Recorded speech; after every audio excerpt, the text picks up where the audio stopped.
दोस्तों नमस्कार। जिस दौर में भारत गरीब हुआ उस दौर में भारत के प्रधानमंत्री रईस हो गए।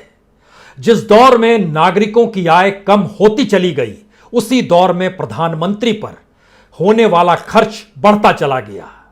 जिस दौर में इस देश के लोगों के सामने रोजगार के लाले पड़ गए और 2 जून की रोटी वो अपने तरीके से कैसे मुहैया करा पाए यह भी संकट आ गया, तब सरकार ने ऐलान किया 5 किलो अनाज इस देश के 80 करोड़ लोगों को बांटा जाएगा। लेकिन उस पर आने वाले खर्च से कहीं ज्यादा खर्च अगर इस देश के प्रधानमंत्री और इस देश की कैबिनेट मिनिस्टर्स की फौज पर खर्च होने लगे तो फिर आप क्या कहेंगे?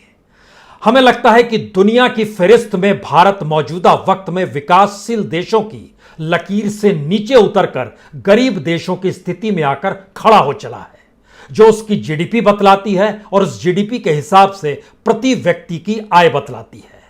लेकिन दुनिया के राष्ट्राध्यक्षों की कतार में भारत के प्रधानमंत्री पर होने वाला खर्च शायद अव्वल दर्जे का है, एक लिहाज से सबसे ऊपर है। किसी भी दुनिया के देश में इतनी असमानता नागरिक और चुने गए प्रतिनिधि यानी प्रधानमंत्री के बीच आपको देखने को नहीं मिलेगी। पैसा टैक्स पेयर का है, पैसा जनता का है, जो बैंकों में जमा होता है वह भी करोड़ों की तादाद में इस देश के कॉरपोरेट्स को बांट दिया जाता है। पैसा जो टैक्स पेयर का आता है उससे कितनी रईसी के साथ इस देश के प्रधानमंत्री अपनी जिंदगी को जीते हैं यह भी आंखों के सामने है। लेकिन नागरिकों के हक में कुछ नहीं आता है।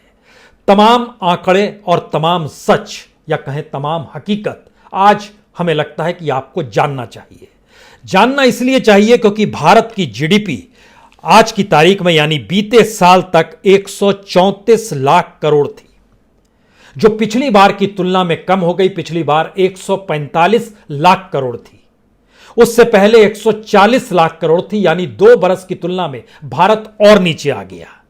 और इसी परिस्थिति का जन्म लेता है प्रति व्यक्ति आय। जाहिर है इस देश के ग्रामीण, आदिवासी, सुदूर इलाकों में या शहरों में रहने वाले लोगों की आय भी जो बताने हम जा रहे हैं, जो जीडीपी के रेंज में आता है, उतनी शायद नहीं होगी, लेकिन फिर भी एवरेज निकाला जाता है। एवरेज का मतलब यह होता है जो आय प्रधानमंत्री की, जो आय अंबानी अडानी की, जो आय किसी भी कॉरपोरेट इंडस्ट्रीज की, जो आय किसी भी बेरोजगार की, खेतीहर मजदूर की, किसान की, सभी को एक बराबर हिस्से में रखकर इस जीडीपी से डिवाइड किया जाता है, भाग दिया जाता है और बताया जाता है कि इस देश में इतनी औसत आय प्रति व्यक्ति की है।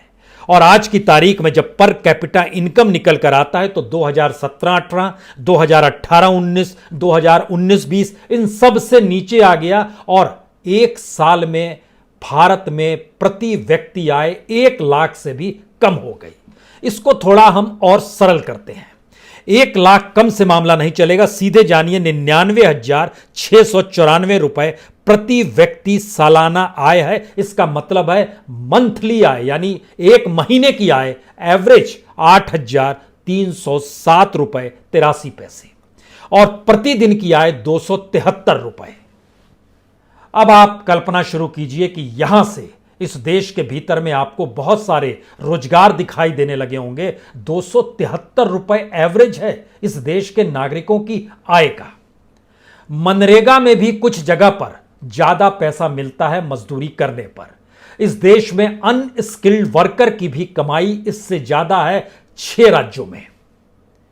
लेकिन हमारे यहां औसत आय प्रतिदिन की 273 रुपए 13 पैसे है।